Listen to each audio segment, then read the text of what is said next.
Arrêt sur image du samedi 1er mai 2021, consacré à une œuvre de la collection d'art de Saviez. Aujourd'hui, Berthe Rothen-Calpini, née en 1871, décédée en 1962.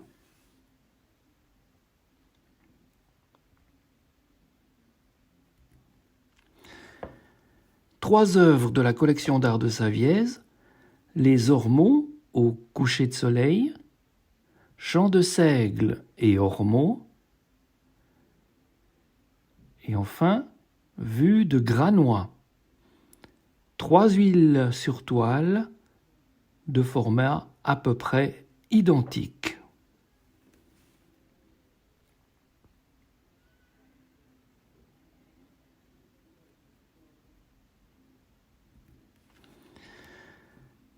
Je me suis appuyé sur les sources suivantes: la Fondation Robert Hénard, la Fondation Bretz-Héritier, la commune de Saviez et la Banque cantonale du Valais.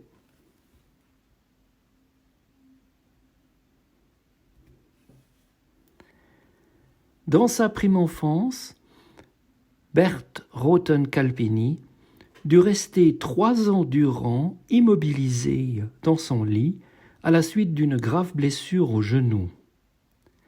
En fin de vie, devenue impotente, elle devra là encore garder le lit durant les 8 dernières années de sa vie. Considérant ce chemin de liberté bordé d'arbres sentinelles et prélude à la promenade, on imagine rétrospectivement que ce paysage de Saviez, sous le ciel immense, devait conjurer l'infortune d'une artiste qui tant aimait la nature et son Valais natal. Le voici, ce chemin de liberté, inscrit dans ce paysage de Saviez non daté, une huile sur toile de 100 sur 120 cm, propriété de la Banque cantonale du Valais. À l'arrière-plan, le panorama alpestre que nous aurons l'occasion de revoir dans d'autres tableaux de Berthe Rothen-Calpini.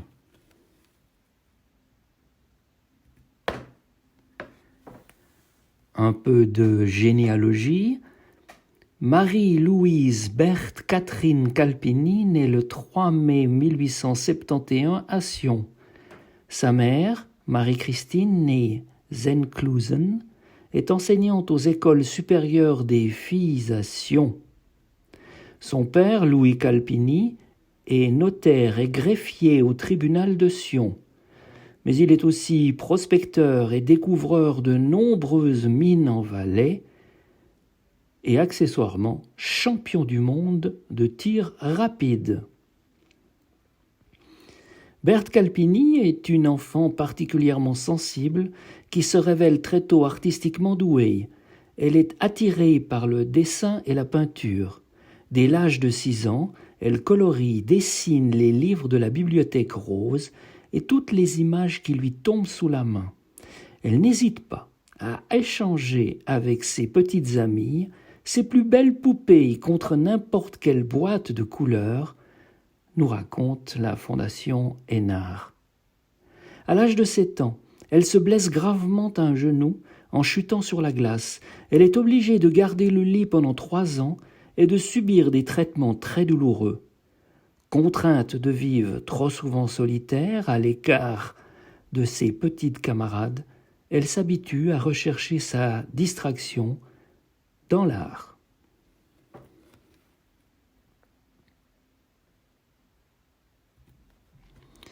Vers l'âge de 17 ans, Berthe Calpini se sent irrésistiblement attirée par la peinture et elle commence à peindre quelques paysages d'après nature.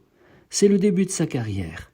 Elle fait la connaissance du peintre Raphaël Ritz qui s'intéresse sérieusement à la peinture de Berthe Calpini. Elle travaille alors avec zèle et écoute ses conseils. À plusieurs reprises, Raphaël Ritz permet à la jeune fille de venir le voir travailler dans son atelier situé dans un jardin près du séminaire de Sion. L'élève regarde le peintre avec ferveur. Pour ne pas être dérangé lorsqu'il peignait, Ritz accrochait à l'extérieur de la porte de son atelier une pancarte sur laquelle il écrivait « R. Ritz en campagne ».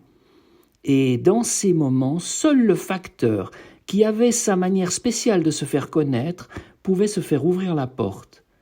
Berthe Calpini dit avoir conservé toute sa vie le souvenir de ces temps heureux. Vers cette même époque, elle est invitée 2 mois à Genève chez un ami de son père, le docteur Auguste Reverdin. À cette occasion, elle fait la connaissance du peintre Albert Got, chez lequel elle prend quelques leçons de peinture. Tous deux restèrent amis toute la vie. À l'âge de 90 ans, Got lui écrivait encore ces fameuses lettres. Berthe retint les conseils conjugués de ces 2 peintres, dont l'un d'eux écrivait « Ne fréquentez jamais une école de peinture. Avec vos dons naturels et l'étude sérieuse de la nature, vous arriverez tout en gardant votre individualité. Vos tableaux auront un caractère bien à vous et ne vous laissez pas influencer par d'autres tendances. »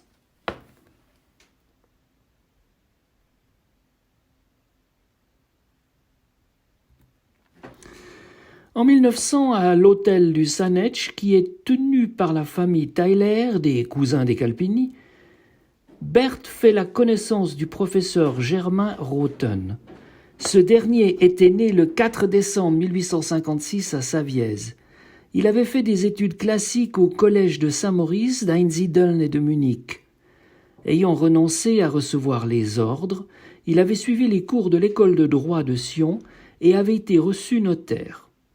Il avait accompli un stage d'avocat, mais s'était rapidement tourné vers l'enseignement des langues et était aussi traducteur, tenez-vous bien, de français, allemand, italien, espagnol, anglais, portugais, et il maîtrisait également le grec et le latin.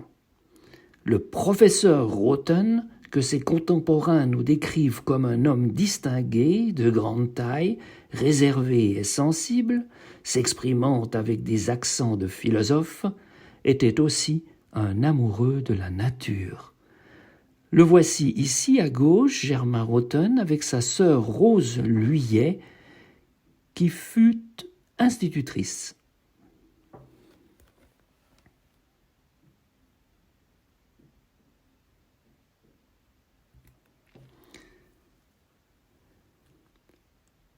Berthe et Germain se marient le 20 juillet 1901.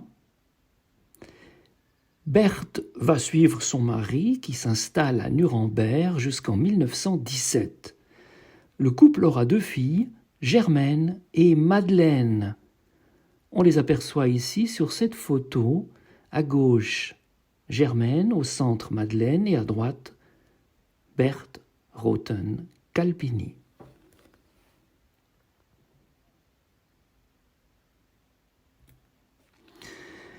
Germaine Roten, née en 1902, décédée en 1990, elle entrera dans l'histoire de l'art suisse pour 2 raisons. La première, parce qu'elle empruntera les pas de sa mère en devenant elle-même artiste peintre. La seconde, parce qu'elle épouse en 1929 Robert Hénard, 1906-1999, célèbre peintre, sculpteur et graveur animalier. Les voici à gauche, Robert et Germaine, Hénard Roten.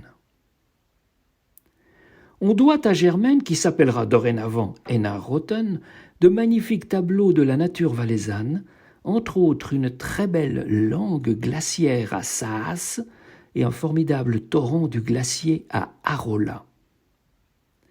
Germaine, écrira Robert Hénard, a été l'élément végétal, captant les énergies primordiales, les accumulant.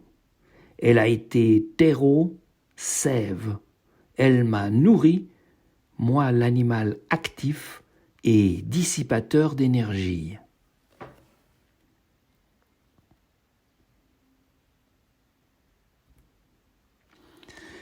Voici les 2 tableaux précités de Germaine Hénard Roten. En haut à droite, le glacier de Saas. un glacier en pleine santé, comme l'atteste cette langue glaciaire en forme de griffe de fauve. Et à gauche, le torrent du glacier d'Arola.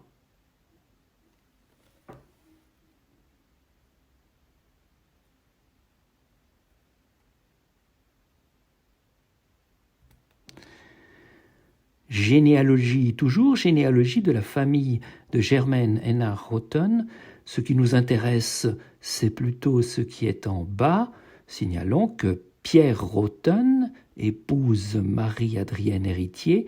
Le couple aura 4 enfants, Marie-Rose Roten, Jean-Joseph Roten, François-Joseph Pierre Roten et Germain Ignace Roten, qui épouse Berthe Calpini, tout en bas. Le couple aura donc 2 enfants, Germaine Roten, qui épousera Robert Hénard, et Madeleine Roten, qui épousera un dénommé Kurt Hottenberg.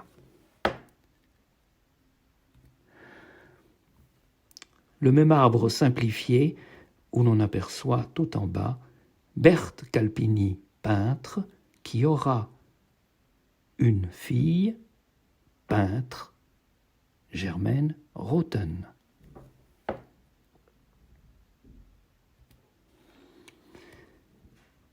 Merci à la Fondation Bretz-Héritier de m'avoir communiqué cet arbre généalogique, cet autre arbre généalogique, d'autant plus intéressant qu'il nous apprend que Germaine Roten, donc fille de Berthe Calpini, est la cousine du peintre Fernand Dubuis. En effet, si on regarde attentivement, le grand-père de Germaine, Louis Calpini, avait une sœur, Stéphanie Calpini. Autrement dit, Fernand Dubuis et Germaine Roten ont eu les mêmes arrière-grands-parents.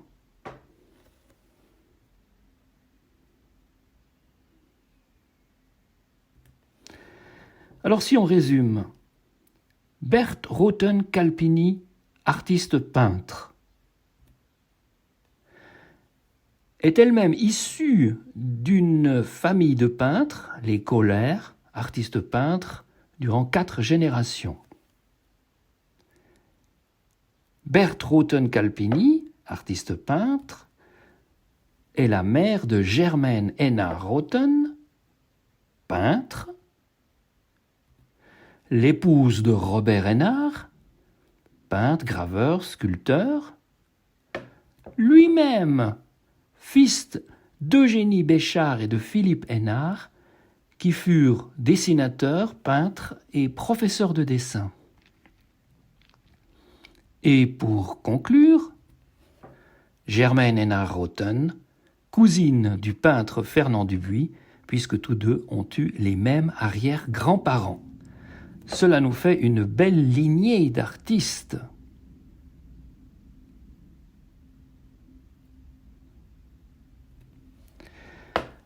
Intéressons-nous maintenant aux 3 tableaux de la collection d'art de Savièse, à commencer par le Chant de seigle et ormeaux, huile sur toile non datée de 63 sur 82 cm. Le tableau a été exécuté depuis le plateau de la Lentine à Ormone.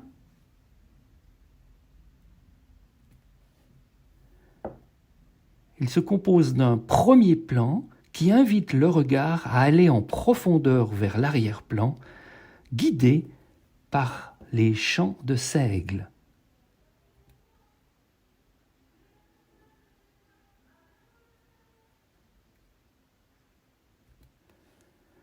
Au premier plan, succèdent en s'étalant horizontalement un deuxième, puis un troisième plan. Ce qui est intéressant, c'est que les 2 versants du valet sont ici présents.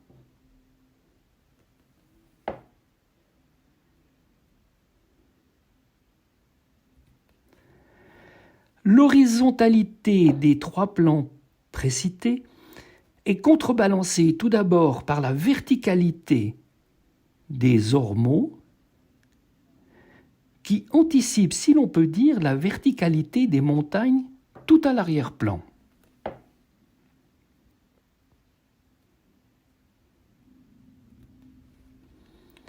Ainsi, Berthe Rothen-Calpini arrive-t-elle à l'équilibre entre horizontalité et verticalité. Par ailleurs, les masses vert, jaune, puis bleu, vert sombre des plans successifs que nous venons d'évoquer sont contrebalancés et de fait équilibrés par la blancheur légèrement rosée des montagnes et la pâleur exquise du ciel. Voici un paysage abouti, c'est un manuel de perspective aérienne et un modèle d'équilibre.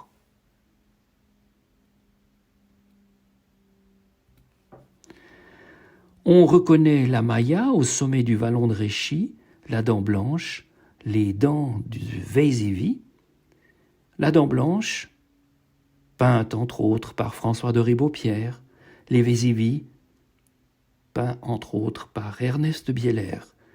Au passage, je remercie celles et ceux qui m'ont aidé à identifier les sommets visibles sur les 3 tableaux de Rothen-Calpini.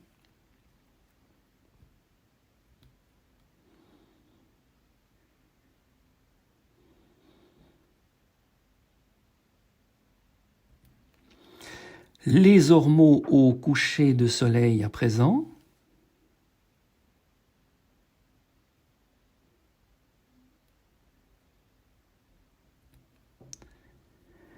Pour ce deuxième paysage, Berthe Rothen-Calpini s'est positionnée vis-à-vis du précédent et elle a choisi le soir pour exécuter sa toile.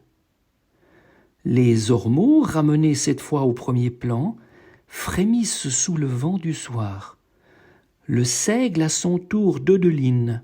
On entend presque le chuintement du souffle à travers les pousses. Le soleil déclinant lance ses derniers feux qui rosissent les montagnes, cependant que les frimas du crépuscule naissant se font presque sentir sur la peau du spectateur.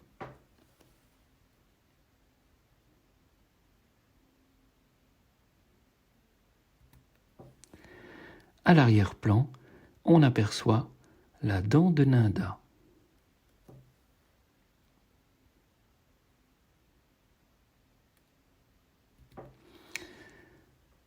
Vue de Granois, enfin, une huile sur toile de 64 sur 82 cm.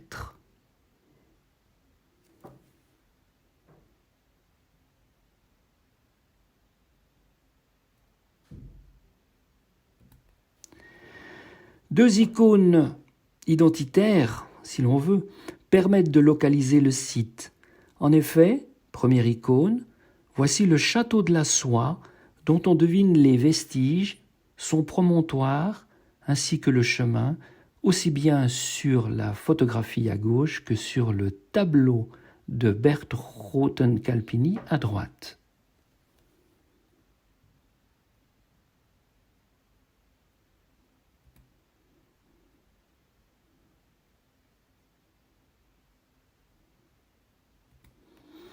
Le château de la Soie, vieux de 800 ans, ainsi que l'atteste cette photographie prise à l'occasion de la commémoration de cette date anniversaire.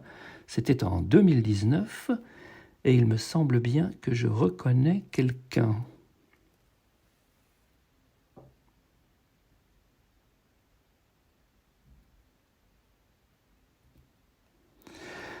Autre icône indiscutable, le haut de cri à l'arrière-plan du tableau de Berthe Rothen-Calpini, admirablement reproduit dans ses moindres détails, anfractuosités, crêtes et arêtes comprises.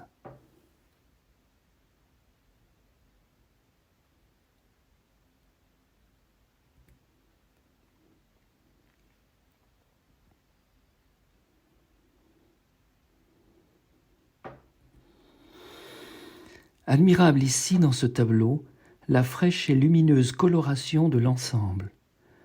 Luminosité du ciel, éclaboussure de la neige, contrebalancée par les lointains bleutés des crêtes juste devant la montagne. À ces tons plutôt frais répondent les tons chauds du château de la Soie et des champs de culture qui déploient leurs stries harmonieuses, cependant que les premières façades des maisons sont frappées de lumière solaire. Comme un leitmotiv, cher au peintre, des ormeaux agrémentent le premier plan, tout en laissant au spectateur le spectacle grandiose de l'arrière-plan qui conjugue nature et culture, montagne et village, géologie et archéologie. Un chef-d'œuvre signé d'une femme peintre, l'occasion de rappeler qu'elles furent plusieurs femmes à côtoyer les hommes majoritaires composant la célèbre école de Savièse. L'occasion de rappeler, par conséquent, qu'il n'y avait pas seulement Marguerite Burnat-Provins.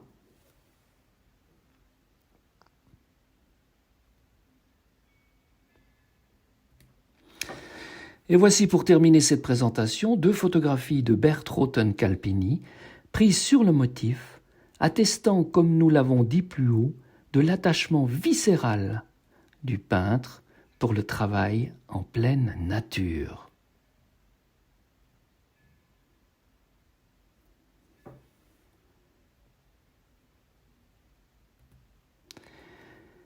Et une dernière image prise chez elle cette fois, une image empreinte d'une certaine mélancolie, car elle anticipe le calvaire de cette femme courageuse que l'arthrose paralyse de plus en plus d'année en année. Elle vivra de 1982 à 1990 sans pouvoir jamais plus sortir et finalement couchée sur son lit, chez elle d'abord, puis à l'hôpital, mais toujours peignant, encore et toujours, malgré l'adversité, jusqu'à ce que 2 ans avant sa mort, la cécité l'empêche définitivement d'exercer son métier. Hommage, oui, hommage à une grande dame de l'art.